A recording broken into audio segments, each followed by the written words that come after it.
నమస్తే. మావోయిస్టు పార్టీలో ఏం జరిగిపోతుంది? వందల కొద్ది మావోయిస్టులు అందరూ కూడా లొంగిపోతున్నారు.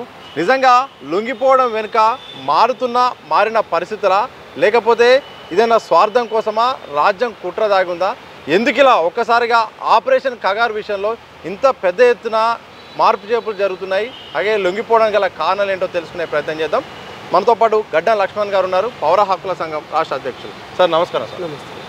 నిన్న మొన్నటి వరకు మీరు ఆపరేషన్ కగార్ గురించి అలాగే ఆదివాసుల సమస్యల గురించి మాట్లాడే ప్రయత్నం చేశారు. ఇప్పుడు తాజాగా వందలాది మావోయిస్టులు కూడా జనజీవన స్రవంతిలో కలవబోతున్నామంటూ కూడా ఇటు మహారాష్ట్రలో అలాగే ఛత్తీస్గఢ్లో కూడా భారీ ఎత్తున మొత్తం కూడా సరెండర్ ప్రాసెస్ జరుగుతుంది.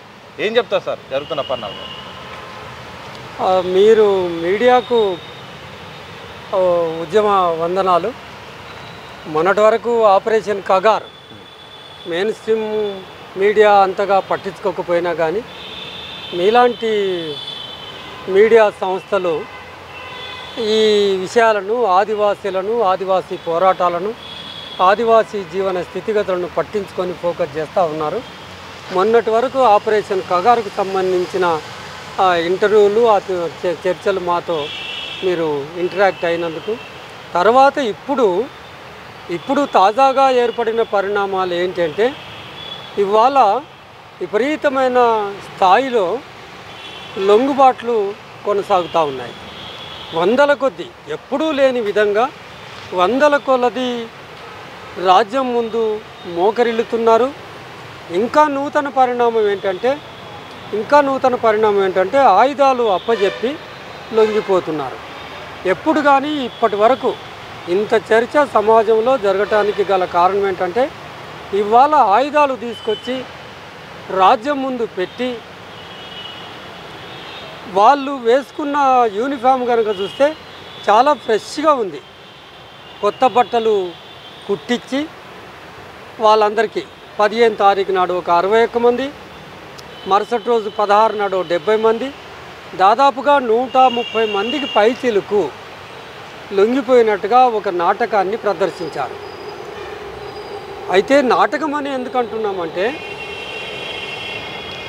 ఈ 130 మంది ఇంత పెద్ద సంఖ్యలో లొంగిపోయిన తర్వాత ఇంకా భారత విప్లవోద్యమానికి ఇంకా ఉనికి ఏముంది, విప్లవోద్యమం పని అయిపోయింది అనే ఒక సంకేతం ప్రజలకు ఇవ్వటం కోసం అంతమందిని రాజ్యం ముందు నిలబెట్టిండ్రు. కానీ వాస్తవం ఏంటంటే మీడియా ద్వారా మీ ద్వారా అర్థమవుతున్నది ఏంటంటే నిజానికి ఆ 130 మందిలో సగం అంతకంటే అధిక భాగం ఇంతకు పూర్వమే సరెండర్ అయిన వాళ్ళు కూడా తీసుకొచ్చి వాళ్ళకు సరిపడా ఆ డ్రెస్సు, యూనిఫామ్ వేసి వాళ్ళకి ఆయుధాలు, పోలీసు వాళ్ళు ఆయుధాలు ఇచ్చి వాళ్ళ చేత ఆయుధాలు మళ్ళా తీసుకొని ఆయుధాలతో బాటుగా లొంగిపోయినట్టుగా ఒక చిత్రీకరణ అనేది జరగటం అనేది చూస్తున్నాం.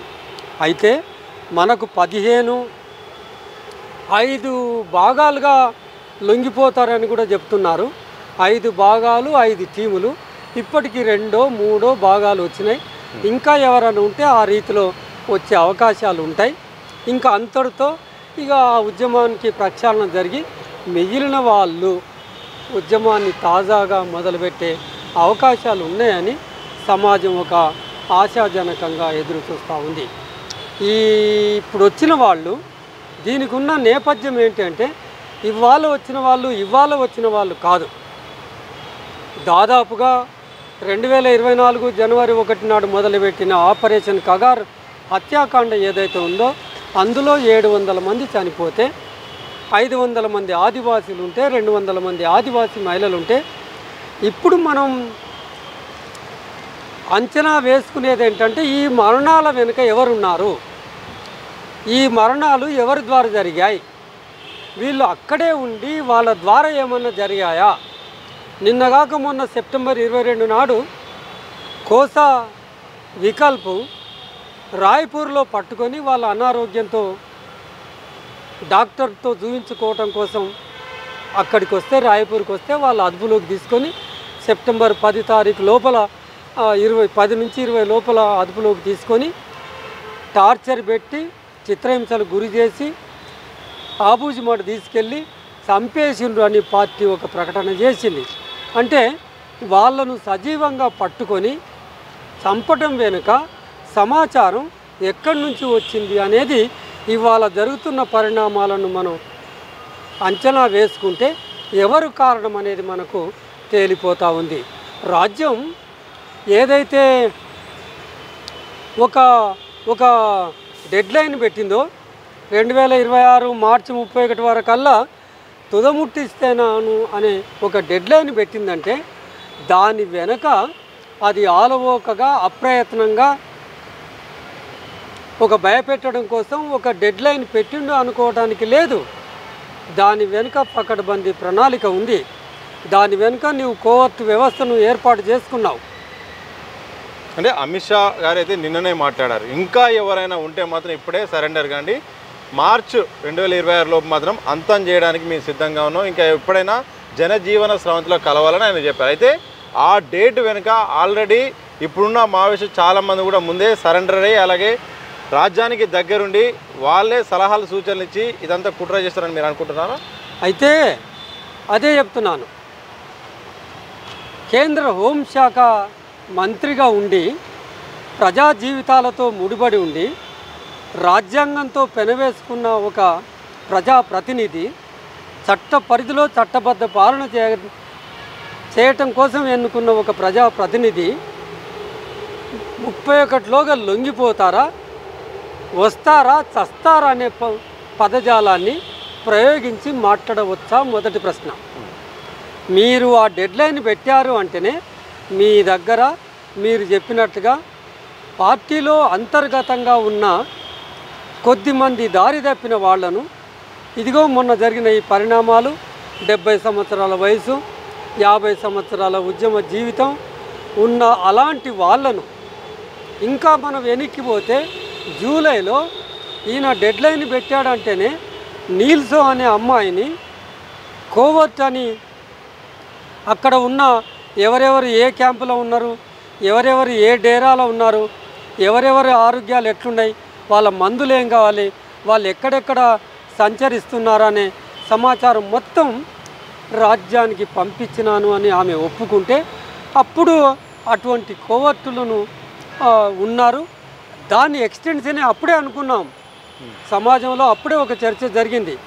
అలాంటి వాళ్ళు ఉన్నారు కనుకనే బహుశా అమిత్ షా ఒక డెడ్లైన్ పెట్టగలిగిండు.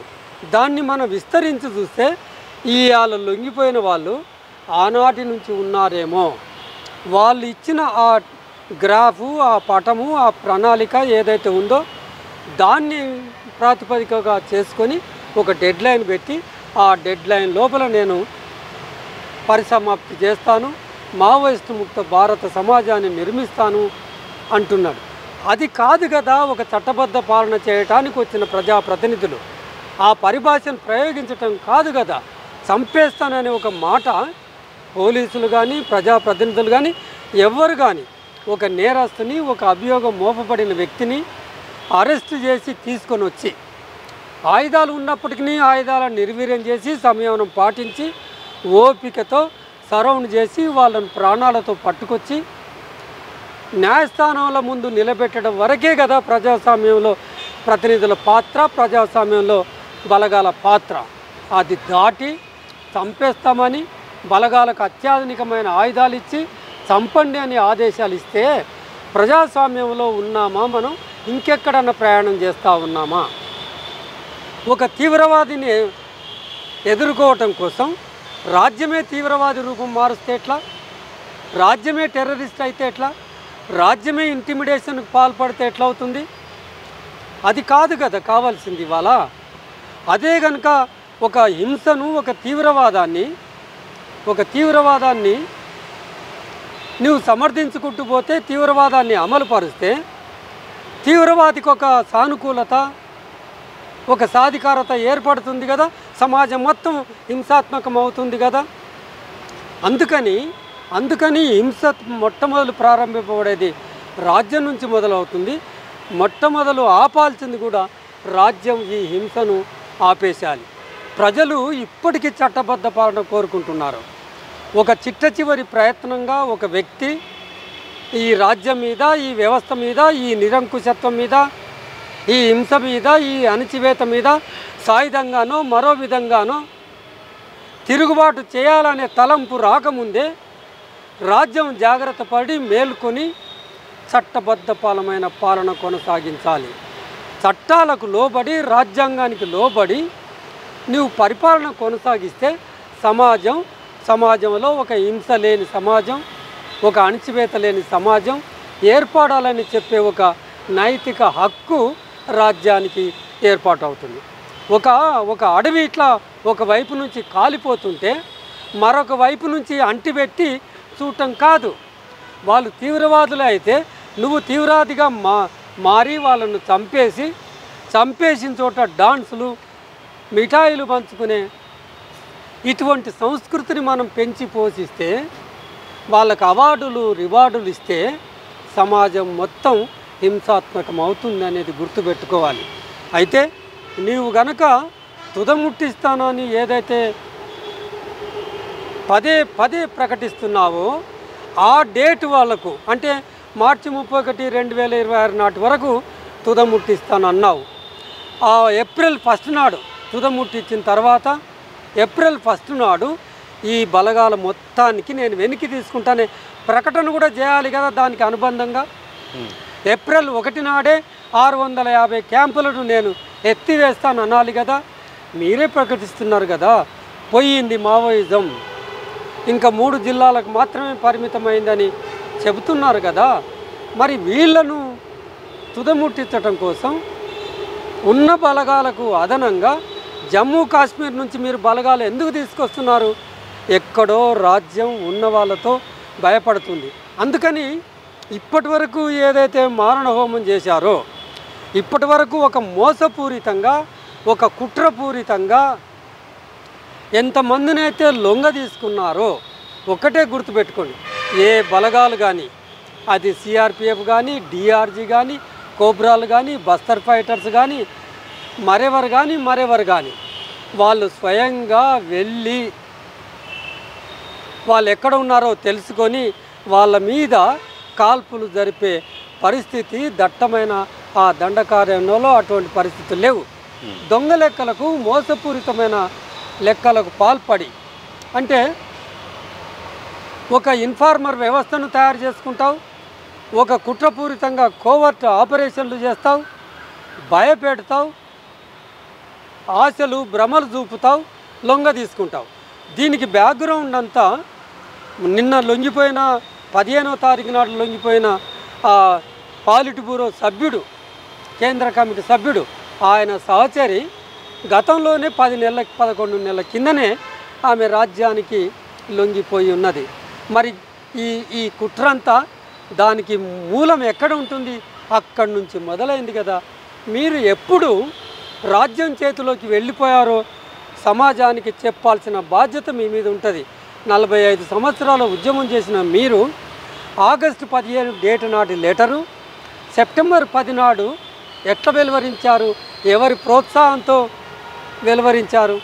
తర్వాత మళ్ళీ 3 రోజులకి 19 నాడు మళ్ళీ లెటరు, తదుపరి మళ్ళీ 22 పేజీల లెటర్లు. ఇవన్నీ మీరు రాశారా? మీ చేత రాజ్యం రాసిందా? రాజ్యం రాస్తే మీరు సంతకం పెట్టారా? ఏంటివా పరిణామాలు? ఏదో కప్పిపుచ్చేపుకునే ప్రయత్నం చేశారు, కానీ వాస్తవం ఏంటంటే లొంగిపోదలుచుకున్నారు, మోకరిల్లదలుచుకున్నారు. డైరెక్ట్గా ఎంతోమంది లొంగిపోతున్నారు. మీరు నేరుగా వచ్చి లొంగిపోతే సమాజంలో ఒక స్పేస్ ఉంటుంది, సమాజం కూడా అర్థం చేసుకుంటుంది, హక్కును చేర్చుకునే వాళ్ళు చేర్చుకునే ప్రయత్నం చేస్తారు.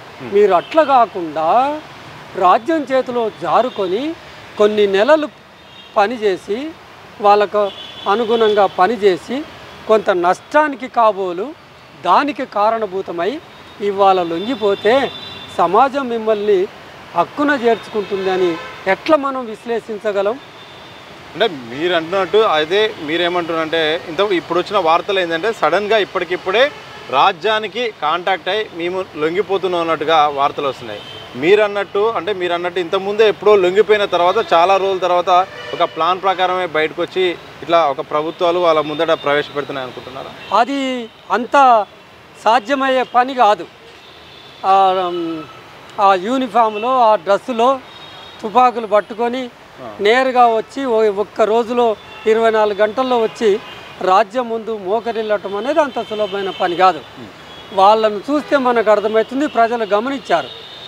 మీరు వేసుకున్న యూనిఫామ్ చాలా ఫ్రెష్గా ఉంది, చాలా నీట్గా తయారయ్యారు, అన్ని రకాలుగా సామాన్య ప్రజల్లాగా తయారై యూనిఫాము వెపన్స్ మాత్రమే వేసుకొని వచ్చారు. ఇంకా మీ మీడియా బయట పెట్టింది, బస్సుల్లో వస్తున్నారు, 1 బస్సు 2 బస్సులు 3 బస్సుల్లో ఏసీ బస్సుల్లో వస్తున్నారు.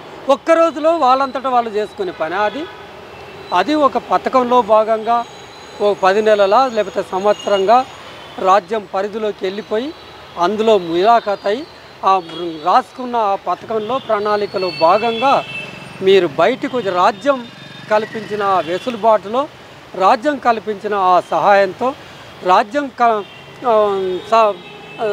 ప్రొవైడ్ చేసిన ఆ వాహనాల్లో బయటకు రాగలిగారు. కానీ స్వయంగా వాళ్ళంతట వాళ్ళు ఇవాళ అదొక సహజ సిద్ధమైన లొంగుబాటు కాదు. ఈ లొంగుబాటు ఒక బూటకమైన లొంగుబాటు. ఈ లొంగుబాటుకు సాధికారత లేని లొంగుబాటు. ప్రజలు అర్థం చేసుకోరనుకుంటారు, ప్రజలు అన్ని విధాలుగా అర్థం చేసుకుంటారు. ఇంకొక వాదన వినిపిస్తుంది, ఒకనాటి పరిస్థితులు ఇప్పుడు లేవు, ఒకనాడు ఆయుధాలతో పని ఉండేది, అప్పుడున్న పరిస్థితులు వేరు, ఇప్పుడు రాజ్యము విధానాలు కూడా మారిపోయినాయి. మారిన పరిస్థితుల నేపథ్యంలో జనజీవన స్రవంతిలోకి వస్తే తప్పేంటి అని కూడా వాళ్లకు మద్దతుగా కూడా వర్షన్ వినిపిస్తుంది. ఎందుకంటే అప్పుడున్నది ఇప్పుడున్నది వేరు, జనజీవన స్రవంతిలోకి వచ్చే కోట్లాడాలి. ఇక అడవుల్లో ఎంత పోరాడినా ఇటు ఉపయోగం లేదు, ప్రాణాలు పోగొట్టుకోవడం తప్ప. ఇక బయట ఉన్న వాళ్ళ కోసం మేము ప్రాణాలు పోగొట్టుకోవాలనేది కూడా ఒక సోషల్ మీడియాలో సమాజంలో ఈ పరిణామాల నేపథ్యంలో ఒక చర్చ జరుగుతుంది. జనజీవన స్రవంతిలోకి రావటం, సమాజంలో ప్రజాస్వామ్యబద్ధంగా పోరాటం చేయటం, రాజ్యాంగబద్ధంగా పోరాటం చేయటం అనే ఒక చర్చ, ఒక ఆలోచన ముందుకు వస్తున్నది. కానీ మీకు ఒక ఉదాహరణ చెప్తాను. ఒకటి, వాళ్ళు ఏ ఉద్యమం అయినా పట్టడమే ఆయుధాలతో ఉద్యమం చేయరు. ప్రజాస్వామిక ఉద్యమాలు చేస్తుంటేనే దాని మీద విరుచుకు పడితే లాస్ట్కు చివరి అంశంగా మాత్రమే ఆ ఆయుధాలను చేతబట్టారు. ఈ ప్రజాస్వామ్యబద్ధంగా అని అంటున్నాం కదా, ఒక ఉదాహరణ చెప్తాను. ఆదివాసీ హక్కుల పోరాట సంఘీభావ వేదిక ఆగస్టు 24 నాడు అంబేద్కర్ భవన్ హన్మకొండలో సభ తలపెట్ట ప్రయత్నం చేస్తే పోలీసులు వచ్చి హాలుకు తాళం వేసుకొని పోయింది. ఇది ప్రజాస్వామ్యం.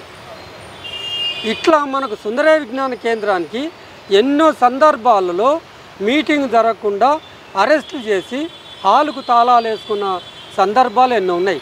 ప్రజాస్వామ్యబద్ధమైన పోరాటానికి ఎక్కడ స్థానం ఉంది అనేది వాళ్ళ ప్రశ్నార్థకం. అయితే ఈ ప్రజాస్వామ్యబద్ధంగా చేయగలిగిన వాళ్ళు సమాజంలో పార్టీలు ఉన్నాయి, ప్రజా సంఘాలు మస్తుగా ఉన్నాయి. కానీ బేసికల్గానే మనం కొంచెం మూలాలకు వెళ్ళి చూస్తే ప్రజాస్వామ్యబద్ధంగా మాత్రమే పోరాటాలు చేస్తే ప్రజల సమస్యలు పరిష్కరించబడతాయి, ఇది ఏకైక సూత్రం అని మనం సూత్రీకరించగలమా? ఆ రకంగా పరిష్కరించబడితే ఇవాళ సమాజంలో ఏ సమస్య పరిష్కరించబడింది? అణచివేత, లింగ వివక్ష, అసమానత, 2 కోట్ల ఉద్యోగాలు ఇస్తుంటే నిరుద్యోగం, ప్రామాణికమైన విద్య, ఆరోగ్యం, సమస్యలన్నీ ఒకప్పటి పరిస్థితులు ఇప్పుడు లేవు అనే వాళ్ళకు సమాధానం ఏంటంటే ఇప్పుడే భయంకరమైన పరిస్థితులు ఏర్పడ్డాయి. ఇప్పుడే మనిషి జీవితం చాలా సంక్లిష్టమైంది. ఒక ఆరోగ్యం బాగాలేకపోతే హాస్పిటల్లో వైద్యాన్ని కొనలేరు, తన పిల్లలకు ప్రామాణికమైన ఒక స్టాండర్డ్ ఎడ్యుకేషన్ విద్యను ఇవ్వలేము, ఒక వస్తువు కొనలేము, ఒక స్టాండర్డ్ ఆఫ్ లివింగ్ దిగజారిపోయిన ఈనాడే పరిస్థితులు అధ్వానంగా ఉన్నాయి. మెరుగుపడ్డాయన్న వాళ్ళకి ఇవాళ పేపర్ చూడమనండి. ఇవాళ పేపర్లో ఆకలిలో మన 127 దేశాల అధ్యయనంలో మనం 119వ స్థానంలో ఉన్నాం. అంటే మనకంటే ఇంకొక 8 దేశాలే కింద ఉన్నాయి. బంగ్లాదేశ్ కంటే వెనుక ఉన్నాం. ఇప్పుడు చెప్పండి, సమస్యలు ఒకప్పటికంటే ఇప్పుడు సంక్లిష్టమైనయా, లేదు ఒకప్పుడే బాగుండేనా? అది కాదు. సమస్యలు ఉన్నంత వరకు ఉద్యమాలు ఉంటాయి అనేది గుర్తుపెట్టుకోండి. నీవు డెడ్లైన్ ఏదైతే పెట్టావో ఆ డెడ్లైన్ నాటికి కొద్దిమందిని భౌతికంగా నిర్మూలించడం అనేది సాధ్యమవుతుందేమో, కానీ మనుషుల్లో రగులుతున్న ఆ సమస్యల ప్రాతిపదికన ఏర్పడిన ఆ భావజాలం, ఆ తిరుగుబాటు భావజాలం ఏదైతే ఉందో అది సజీవంగా ఉంటుంది.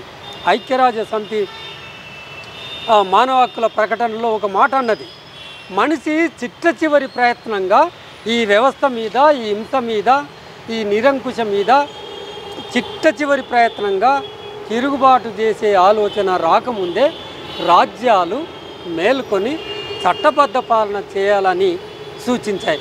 ఆ సూచనను ఇవాళ అమిత్ షాకు మరొకసారి చెప్తున్నాం ఏంటంటే, మీరు రాజ్యాంగాన్ని గౌరవిస్తారు. ఆ రాజ్యాంగం ఆయుధం తీసుకొని రాజ్యాంగం వాళ్ళ చేతిలో పెట్టారు. రాజ్యాంగమే పెట్టిండ్రు, ఇంకా నయం మనువాదం కూడా పెట్టగలరు, మనువాదాన్ని కూడా స్వీకరిస్తారు వాళ్ళు. ఆ రాజ్యాంగబద్ధంగా పరిపాలన చేయండి, ఒక చట్టబద్ధ పాలన చేయండి. ఒక నేరం మోపబడిన వ్యక్తి కూడా మానవ హక్కులు ఉంటాయి. హింసలే నమ్ముకుంటే మానవ హక్కులు ఉల్లంఘింపబడతాయి అనేది చెబుతా ఉన్నాం. ఇప్పటికైనా జాగ్రత్త పడి ఎవరైతే మిగిలిపోయి ఉన్నారో చేతనైతే చర్చలు జరపండి, వాళ్ళ చేతనైతే వాళ్ళని మాట్లాడండి. వాళ్ళ ఎడల కూడా, మిగిలిపోయిన వాళ్ళ ఎడల కూడా వాళ్లకు మానవ హక్కులు వర్తిస్తాయి.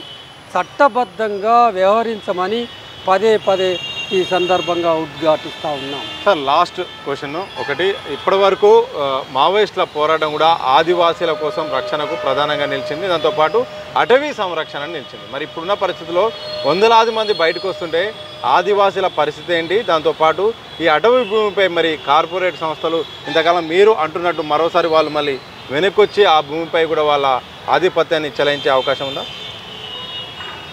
కేవలం ఛత్తీస్గఢ్లోనే 104 మెమరాండమ్ ఆఫ్ అండర్స్టాండింగ్లు ఉన్నాయి, గుర్తుపెట్టుకోండి.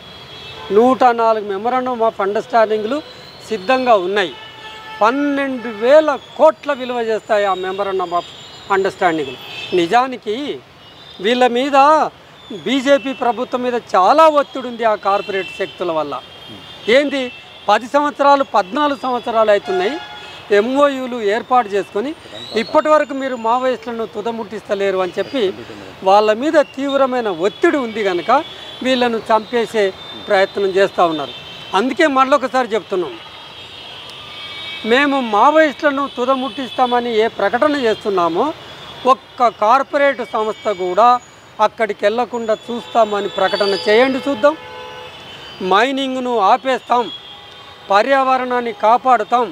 రేపటి తరానికి సహజ సిద్ధంగా ఏర్పడిన ఈ కొండలు, గుట్టలు, వాతావరణం, పర్వతాలు, చెట్లు రేపటి తరానికి మనం ఏదైనా పంచివ్వగలమా? ఆ చెట్లను నరికేసి హస్దేవ్ అడవులు అని ఉన్నాయి. హస్దేవ్ అడవులో లక్షలాది చెట్లు ఇప్పటికే నరికేశారు. గడ్చిలోల్లో 23 ఎకరాల భూమిని ఆదాని అంబానికి అప్పచెప్పారు. మొత్తం సర్వనాశనం చేసి చెట్లను, అడవులను, గుట్టలను నరికేసి ఆ భూతల్లి గర్భంలో ఉన్న ఆ మినరల్స్ను బయటికి తీస్తే నువ్వు చెప్తున్న అభివృద్ధి ఎక్కడ సాధ్యమవుతుంది? నువ్వు చెప్తున్న అభివృద్ధి మానవ హోమం చేసిన తర్వాత రేపటి తరానికి ఆక్సిజన్ కూడా దొరకని పరిస్థితులు మీరు కల్పిస్తున్నారు. ఆక్సిజన్ కరువైపోయే పరిస్థితులు. ప్రజలు మేల్కొనాలి. ఇప్పటికైనా పర్యావరణం మావోయిస్టులకు ఏమవుతుంది అనేది పక్కకెట్టండి. 2 విషయాలు ఆలోచించండి. ఒకటి, ఆదివాసీలకు ఏమవుతుంది అని ఆలోచించండి. ఆదివాసీలే కదా అడవిని కాపాడుతుంది అని నమ్మండి. పర్యావరణం విధ్వంసానికి గురవుతుంది చూడండి. నీకు రేపటి నాడు సిలిండర్ పెట్టుకొని ఆక్సిజన్ దొరకక తిరగాల్సిన పరిస్థితులు వస్తాయి. మనము రేపటి తరానికి ఇవాల్టి ఈ సహజ సంపద ఏదైతే ఉందో, ఈ ఖనిజ సంపద ఏవైతే ఉందో వారసత్వంగా మన వారసులకు అందజేసే బాధ్యత మన మీద ఉంటుంది. స్టేటును, రాజ్యాన్ని ఒక కంటితో కనిపెట్టండి. రాజ్యం యొక్క పాలసీ విధానాలు ఎంత మానవ వ్యతిరేకంగా ఉన్నాయో, ఎంత అమానవీయంగా ఉన్నాయో, ఎంత ప్రకృతి విధ్వంసానికి పాల్పడే విధంగా ఉన్నావో అవి చూడండి. కానీ 2047 నాటికి ఇది ఒక బ్రహ్మాండమైన వృద్ధిలోకి పోతుంది. 5 ట్రిలియన్ల ఎకానమీ అవుతుంది. జపాన్ కిందికి లాగి మేము ముందుకు పోతున్నాం, 3వ స్థానంలోకి పోబోతున్నాం. ఇవన్నీ భ్రమలు, ఇవన్నీ బూటకపు ప్రకటనలు. వీటిని నమ్మటం కాదు. ఒక మనిషి దాదాపుగా 80% మంది, మీరే చెప్తున్నారు 80 కోట్ల మందికి మేము ఉచిత బియ్యం ఇస్తున్నాం. 80 కోట్ల మంది అన్నం దొరకక నకనకలాడుతున్నాడట్లేగా, ఒంటి నిండా బట్ట లేనట్లేగా, ఒక సాధికారికంగా ఒక ఆత్మ గౌరవంతో బ్రతకలేని స్థితిలో మిట్టాడుతూనే ఉన్నారుగా. కోట్ల యువత ఇవాళ ఉద్యోగాలు లేక, స్థిరమైన ఆదాయం లేక, నిరాశ నిస్పృహతో మిట్టాడుతున్నారు కదా. మీరు ఒక్కటే చూడండి, ఇవాళ కేంద్ర ప్రభుత్వానికి మేము చెప్తున్నది ఏంటంటే, అభివృద్ధి సూచికలు గణాంకాలు ఆ లెక్కలు పక్కకెట్టి ఒక సాధారణ వ్యక్తి నిండుగా, ఒక గౌరవప్రదంగా, ఒక ఆత్మగౌరవంతో, ఒక స్థిరమైన ఆదాయంతో తలెత్తుకొని ఒక ఉద్యోగం చేస్తూ ఒక ఆదాయ వనరును గడుస్తూ జీవనం సాగిస్తున్నాడా, లేదు తన జీవితం కటకటలాడుతుందా? మద్యానికి బానిసలు అవుతున్నారు ఇవాళ యువత, డ్రగ్స్కు బానిసలు అవుతున్నారు ఇవాళ యువత. నిత్యం మనం పేపర్ తీసి చూస్తే అత్యాచారం జరగని రోజు లేదు. మెడికోలకు నిన్నగాక మొన్న అదే మళ్ళీ వెస్ట్ బెంగాల్లో అదే మళ్ళీ మెడికల్ డాక్టర్ మీద అత్యాచారం జరిగింది. ఎన్ని జరుగుతలేవు? ఎంత రైతులు ఎంతమంది ఆత్మహత్యలు చేసుకుంటలేరు? ఎంతమంది యువత ఉద్యోగాలు రాక జీవితం మీద విరక్తి చెంది ఎంతమంది ఆత్మహత్యలు చేసుకుంటారు? ఇవన్నీ పట్టవా మీకు? కేవలం మావోయిస్టులు మాత్రమే మీ దృష్టిలో ఉంటారా? మీరు సైద్ధాంతికంగా ఆర్ఎస్ఎస్ సిద్ధాంతాన్ని అమలుపరుస్తాను, గవర్నమెంట్ను అధికారాన్ని అడ్డం పెట్టుకొని అంటే నడవదు. ఆర్ఎస్ఎస్ సిద్ధాంతానికి కమ్యూనిస్టులు వ్యతిరేకం, మైనార్టీలు ముస్లింలు వ్యతిరేకం, క్రిస్టియన్లు వ్యతిరేకం. ఆ పాలసీలో భాగంగానే కమ్యూనిస్టులను తురుముట్టిస్తున్నారు. మీరు ప్రజాస్వామ్యబద్ధమైన, రాజ్యాంగబద్ధమైన, చట్టబద్ధమైన పాలన ఇప్పటికైనా ప్రజలకు హామీ ఇవ్వాల్సిన ఆవశ్యకత ఆసన్నమైందనేది గమనించాలి. Thank you very much sir. మొత్తంగా ఇది గడ్డం లక్ష్మణ్ గారు ప్రధానంగా చెప్తుంది. భౌతికంగా కొంతమందిని కేంద్ర ప్రభుత్వం భయపెట్టించి భయభ్రాంతులకు గురి చేసి ఆపరేషన్ ఖగార్ పేరుతో లొంగ తీసుకోవచ్చు, కానీ ఆ యొక్క భావజాలం కానీ ఎప్పుడు కూడా పోదు. దాంతోపాటు చాలా ఉన్నాయి ప్రభుత్వాలు చేయాల్సినవి. మావోయిస్టులను టార్గెట్ కాదు, ఎక్కడికక్కడ ఆర్థికంగా ఇప్పటికి కూడా బడుగు బలహీన వర్గాలకి తిండి లేక కూడా ఇబ్బంది పడుతున్నారు.